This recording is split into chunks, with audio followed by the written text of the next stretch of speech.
आज हमारा third lecture है। इस थर्ड लेक्चर में हमने पढ़ना है कि accounting equation. Accounting equation last time मैंने आप लोगों को बताया था कि लास्ट लेक्चर में कि हमने एसेट्स, लायबिलिटीज़, कैपिटल, रेवेन्यू और एक्सपेंसेस पढ़नी है। तो मैंने बताया कि अकाउंटिंग इक्वेशन बेस पे हमने ये सारी चीज़ें पढ़ लेंगे, ठीक है। तो अब सबसे पहले मैं आपको लास्ट टाइम बताया था कि assets is equal to liabilities plus capital, ठीक है। एसेट्स बताया था कि assets are resources which earn and control by business for future benefit. कि एसेट्स बिजनेस ऑन भी कर रहा हो, ओनरशिप भी हो बिजनेस की उस पे एसेट्स पे, और साथ कंट्रोल भी कर रहा हो और उससे बिजनेस बेनिफिट लेता जाएगा। तो बाकी जो है वो एसेट्स की टाइप्स भी हैं, करंट एसेट्स और नॉन करंट एसेट, वो बाद में पढ़ी जाएंगी। बट हम सबसे पहले क्या करते हैं, अकाउंटिंग इक्वेशन पढ़ते हैं और उसी बेस पे हमने एसेट्स, लायबिलिटी और कैपिटल, रेवेन्यू, एक्सपेंसेस पढ़ेंगे। अब देखिएगा, हमारे पास रिसोर्सेस जो कि एसेट्स होते हैं, रिसोर्सेस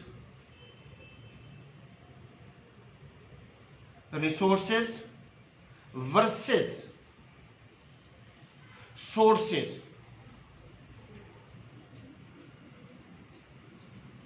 रिसोर्सेस वर्सेस सोर्सेस।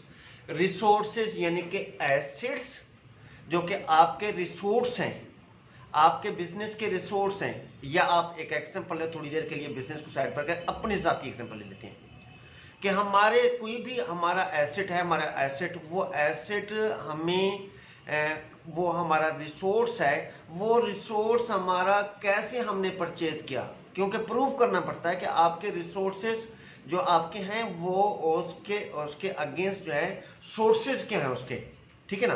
तो अब आप सपोज कर लेता हूं मैं कि एक हमने गाड़ी खरीदी है, ठीक है। वो गाड़ी खरीदी है हमने 5 मिलियन की गाड़ी खरीदी है, ठीक है। तो अब मैंने गाड़ी खरीदी है जो कि एक मेरा रिसोर्स है, 5 मिलियन की गाड़ी खरीदी है जो कि 50 लाख की है। तो वो 50 लाख की यानी कि गाड़ी खरीदी हमने 50 लाख की। अब मुझे प्रूव करना होगा। आप पूछ सकते हैं कि यार सर तो इतने बड़े वो हो गए हैं कि इनके पास 5 मिलियन की गाड़ी लेकर आए हैं और उतरे हैं और अब कॉलेज के बाहर और वहां पर देखें तो उनकी इतनी बड़ी गाड़ी। तो पूछेंगे सर आप अचानक से इतनी बड़ी गाड़ी आपके पास कैसे आ गई, 50 लाख रुपए की गाड़ी। मैं फिर मुझे प्रूव करना पड़ेगा। इसका मतलब है आप जस्ट मैंने आपने पूछा है मेरे से, तो मैं आपको क्या एग्जांपल दूंगा। मैं कहूंगा, मैं आपको क्या बताऊंगा, मैं कहूंगा कि जरा देखें बेटा, मेरे पास जो 50 लाख रुपीस की कार है जो कि 5 मिलियन की गाड़ी है मेरे पास, ये जो मैंने खरीदी है या मेरे पास मौजूद है ये गाड़ी, असल में ये मेरे पास कहाँ से आई, इसके कैसे स्रोत। तो मैं कहूँगा कि पहले कुछ पैसे जो है मैंने अपने पास जमा किए हुए थे, ठीक है। तो उसमें से मैंने कहूँगा कि मेरे पास जो है वो 4 मिलियन रुपीस जमा थे, 40 लाख रुपीस मेरे पास जमा थे। कितना? 40 लाख रुपीस, ठीक। और बाकी 10 लाख रुपीस का मैंने कहीं से क्या लिया है, लोन ले लिया है। कहीं से क्या ले लिया है, 10 लाख रुपीस का मैंने लिया, क्या ले लिया बेटा, लोन ले लिया। ये मुझे प्रूव करना होगा, ठीक है। ये 10 लाख। तो अब इक्वेशन क्या है कि मेरे रिसोर्सेज जो कि मेरी गाड़ी है, वो उसको मैंने बता दिया कि मेरी गाड़ी जो 5 मिलियन की है, जो कि एक मेरा रिसोर्स है, मेरा एसेट है, वो एसेट मैंने कैसे मेरे पास आया, कैसे। तो मैंने बताया कि मैंने 40 लाख रुपीस, 4 मिलियन रुपीस मैंने क्या किए होते अपने पास जमा किए हुए थे, मेरे अपने जाती थे। और बाकी 1 मिलियन रुपीस जो कि 10 लाख रुपीस बनते हैं, वो 10 लाख रुपीस मैंने कहीं से उधार ली है। अब आप जरा इस यहां पर आ जाए कि मैंने क्या किया है, आपको बताया है कि कुछ मेरे पास थे। अब मेरे पास जो रिसोर्सेज आए, अब इसके लिए देखें, assets is equal to resources हो गया एसेट्स। अब आपके सोर्स जो होते हैं वो दो तरह के सोर्स हैं, क्योंकि कोई भी चीज अगर आप मुझे कोर्ट भी बुला ले कि भाई मुझे नैब भी बुला ले और भाई ये आपने इतनी 5 मिलियन रुपीस की गाड़ी आपके पास कहां से पैसे आ गए, तो मुझे इसके लिए प्रूव करना पड़ेगा, मुझे इसके लिए डॉक्यूमेंट्स देने पड़ेंगे, मुझे पैसे कहां से इकट्ठे किए। तो मैं बताऊंगा कि 4 मिलियन रुपीस मेरे पास मैंने इकट्ठे कर लिए थे, जो कि इसके ये डॉक्यूमेंट्स हैं। बाकी 1 मिलियन है जो कि 10 लाख बनता है, वो मैंने फलां कंपनी से, फलां इदारे से, फलां फाइनेंशियल इंस्टीट्यूट से, बैंक से या किसी फ्रेंड से मैंने उधार लेकर लगाए हैं, उसके डॉक्यूमेंट्स ये हैं, ठीक है। तो अब क्या हो गया, एसेट्स वर्सेस किसको हो गए, सोर्स रिसोर्सेज किसके वर्सेस हो गए, सोर्सेज के। अब सोर्स दो तरह के हैं, एक है इंटरनल सोर्स और एक है एक्सटर्नल सोर्स। इंटरनल सोर्स का मतलब है कि जो मैंने अपनी जेब में से पैसे लगाए हैं इंटरनली, वो मेरे पैसे कितने हैं जी, वो मेरे एसेट्स हैं जो कि मैंने अपनी जेब से लगाए हैं, वो मेरा हो गया कैपिटल ओनर की इन्वेस्टमेंट, क्योंकि गाड़ी का ओनर भी मैं हूं, ठीक है ना, गाड़ी का ओनर भी मैं हूं, तो ये है मेरी पर्सनल इन्वेस्टमेंट हो गई अन्य। अब बाकी जो मैंने कहा कि एक्सटर्नल सोर्सेस, तो एक्सटर्नल सोर्सेज का मतलब है कि मैंने जैसे एग्जांपल दे रहा हूं कि 1 मिलियन या 10 लाख की जो मैंने कहीं से उधार लिए, तो वो मुझे कोई माफ करने वाला नहीं होगा, मुझे वापस ही करने होंगे। तो इसका मतलब है ऐसी अमाउंट जो कि मुझे किसी से उधार लेकर वापस करनी होगी, इट्स कॉल्ड्स लायबिलिटी ऑब्लिगेशंस। बात समझ आ गई ना। एसेट्स क्या हो गए, रिसोर्सेस, ठीक, और कैपिटल क्या होगा, ओनर इन्वेस्टमेंट, और उसके साथ जो है ओनर इन्वेस्टमेंट के साथ जो कि लायबिलिटीज, जो कि मैंने बताया कि ऑब्लिगेशंस हैं। अब क्या ऑब्लिगेशंस हैं, मुझे 1 मिलियन जैसे बैंक से लिए, फ्रेंड से लिए, किसी भी इदारे से मैंने लोन की सूरत में लिए, मुझे वापस करने होंगे।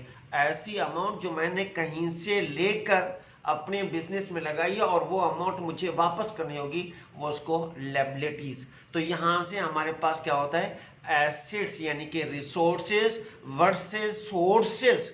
सोर्सेज किस तरह के हैं, टू टाइप के, इंटरनल सोर्स यानी कि कैपिटल, एक्सटर्नल सोर्स यानी कि आपका लायबिलिटीज, ठीक है। तो यहां तक तो आपको पता चल गया कि एसेट्स क्या होती हैं, एसेट्स आर रिसोर्सेज और capital owner investment, and liability जो कि एक्सटर्नल सोर्स है वो ऑब्लिगेशंस हैं, ड्यूज हैं, आउटस्टैंडिंग अमाउंट्स होगी, क्योंकि इसकी हमने क्या करनी होगी, वो अमाउंट रिफंड करनी होगी, ठीक। अब यह हो गया एसेट्स। हम इसको आगे बढ़ाते हैं। एसेट्स अब देखें, यहां पर मैंने अब लिख दिया है लायबिलिटीज, ठीक, लायबिलिटीज। अब इसको मैं थोड़ा सा मुख्तसर करके लिख देता हूं, assets a is equal to capital and, या इसको पहले लिख देता हूं लायबिलिटीज एंड प्लस कैपिटल। अब आप जरा देखिएगा, कैपिटल, अब आप जो कि ऑनर मैं हूं किसका, गाड़ी का, ठीक है। अब इस पे किसी किस्म का गाड़ी पे नफा होगा या नुकसान होगा, जिसको हम प्रॉफिट या लॉस कहते हैं, तो वो तो मेरा ही होगा ना। या जिसने उधार लिया था, मैं उसको कहूँ यार गाड़ी का एक्सीडेंट हो गया, उस पर खर्च हुआ है, तो अब आप उसको खर्च में आप पार्टिसिपेट करें। वो कहेगा कि भाई आपको क्या हो गया है, मैंने आपको उधार दिया था, ये थोड़ी था कि मैंने आपके गाड़ी की पार्टनरशिप थोड़ी थी उसमें मेरी, मैंने आपको उधार दिया था, और वो उधार जो है आपने मुझे उधार की सूरत में, लायबिलिटी की सूरत में मुझे आपने वापस करनी होगी, पेमेंट करनी होगी मुझे। ये थोड़ी मैंने आपसे कहा था कि मैं पैसे भी दे रहा हूँ और अगर आपको कोई नुकसान हुआ तो वो भी मैं क्या करूँगा, आपको पे करूँगा। ऐसी कोई हमारे पास ऐसी कोई बात नहीं हुई थी। ऐसी कंडीशन तो पार्टनरशिप हो जाती है, और पार्टनरशिप हमारी इस गाड़ी में किसी किस्म की कोई पार्टनरशिप नहीं थी। तो इसका मतलब है अगर कोई लॉसेस हैं या इस पे किसी किस्म का प्रॉफिट है, तो वो मुझे ही ओन करना होगा, और मुझे ओन करने वाला कौन होगा, जो ओनर होगा। और ओनर की इन्वेस्टमेंट क्या कहलाती है बेटा, कैपिटल। ओनर की इन्वेस्टमेंट क्या कहलाएगी, कैपिटल। इसका मतलब है अगर मुझे बिजनेस में प्रॉफिट हुआ, सपोज क्या उसी गाड़ी को मैं रेंट पर दे देता हूं, मेरे पास इनकम आ जाती है, वो मेरी इनकम है, मेरा प्रॉफिट है, तो इसका मतलब है कैपिटल में जो है वो प्रॉफिट ऐड हो जाएगा। कैपिटल में क्या हो जाएगा, प्रॉफिट बेटा ऐड हो जाएगा। और अगर कोई लॉसेस हैं तो वो कैपिटल को, साफ ज़ाहिर है लॉसेस उसको क्या कर देंगे, कम कर देंगे। तो अब हमारे पास पहली इक्वेशन जो थी वो फंडामेंटल अकाउंटिंग इक्वेशन थी, assets is equal to liabilities plus capital, ठीक है। अब जो हमारे पास अकाउंटिंग इक्वेशन बन गई है, क्योंकि प्रॉफिट कैपिटल में साफ ज़ाहिर प्रॉफिट होगा, तो वो प्रॉफिट जब मैं ओन करूंगा, मेरा ही प्रॉफिट होगा, तो मेरे कैपिटल को बढ़ाएगा। बढ़ने की पोजीशन कब होगी, जब मैं उस कैपिटल में प्रॉफिट ऐड कर दूंगा। और अगर मुझे लॉस हुआ तो इसका मतलब है लॉस की सूरत में मेरा कैपिटल कम हो जाएगा, ठीक है ना, क्योंकि लॉस कैपिटल को कम करता है। अब यहां पर आइए जरा प्रॉफिट और लॉस की बात। प्रॉफिट या लॉस जो होता है वो कोई इवेंट हो जाए, वो साल के बाद, एक अकाउंटिंग ईयर के बाद, ठीक है, 6 मंथ का अकाउंटिंग ईयर है, 6 मंथ के बाद बिजनेस को पता चलेगा कि प्रॉफिट है या लॉस है। या बिजनेस की बात कर लेते हैं, बिजनेस को प्रॉफिट है या लॉस है, ठीक है। तो लेकिन यहां पर जो हम डेली जो इक्वेशन करेंगे, तो डेली इक्वेशन में क्या होगा, जो हमारे रेवेन्यूज होंगे, डेली इक्वेशन में जो हमारे रेवेन्यूज होंगे, वो रेवेन्यूज प्रॉफिट नहीं कहलाएंगे, वो रेवेन्यू ही कहलाएंगे, या रेवेन्यूज या क्या कहलाएंगे, इनकम्स कहलाएगी। रेवेन्यू यानी कि हमने अगर साल के एंड में अकाउंटिंग इक्वेशन बनानी होगी, उसमें कैपिटल ऐड हो, प्रॉफिट कैपिटल में ऐड हो गया, और लॉस हो गया, लेस हो गया। बट अगर हम डेली बेस पे हमने इक्वेशन ट्रांजैक्शन कर रहे हैं, तो डेली बेस पे ट्रांजैक्शन क्या होंगी, डेली बेस पे ट्रांजैक्शन हमारी होंगी कि हमने प्रॉफिट को रेवेन्यू रिकॉर्ड करना है, रेवेन्यू एंड इनकम। तो इसका मतलब है कैपिटल में प्रॉफिट ऐड हो जाएगा, हमारे कैपिटल को प्रॉफिट बढ़ा देगा, और हम डेली बेसिस पे जब ट्रांजैक्शन कर रहे होंगे तो उसको प्रॉफिट नहीं कहेंगे, उसको रेवेन्यू और इनकम। इसका मतलब क्या हो गया कि प्रॉफिट ऐड हो रहा है, तो जब हमारे डेली बेसिस पे अकाउंटिंग इक्वेशन अप्लाई हो रही है, तो कैपिटल में रेवेन्यू और इनकम ऐड हो जाएंगे, ठीक। दूसरे नंबर पे अगर लॉसेस हैं, तो लॉसेस को क्या रिकॉर्ड करेंगे, लॉसेस हमारे एक्सपेंसेस होते हैं, तो हम उसको डेली बेसिस पे लॉस नहीं रिकॉर्ड करते, और उसको डेली बेसिस में क्या रिकॉर्ड करते हैं, हम एक्सपेंस। तो हमने कैपिटल में से क्या करेंगे, एक्सपेंसेस लेस कर देंगे। बिस्मिल्लाहिर्रहमानिर्रहीम।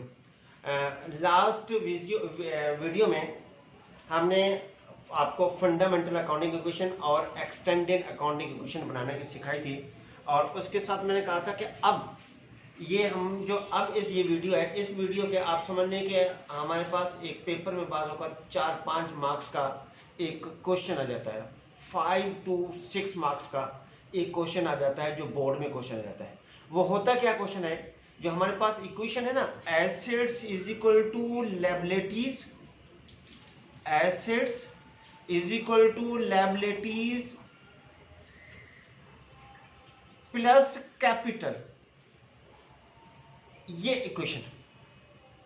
अब वो क्या पूछता है, बाज़ औक़ात आपसे पूछ देता है कि अमाउंट दे देता है, लायबिलिटी और कैपिटल की अमाउंट दे देता है, आपसे क्या कैलकुलेट करवाता है, एसेट्स कैलकुलेट करें।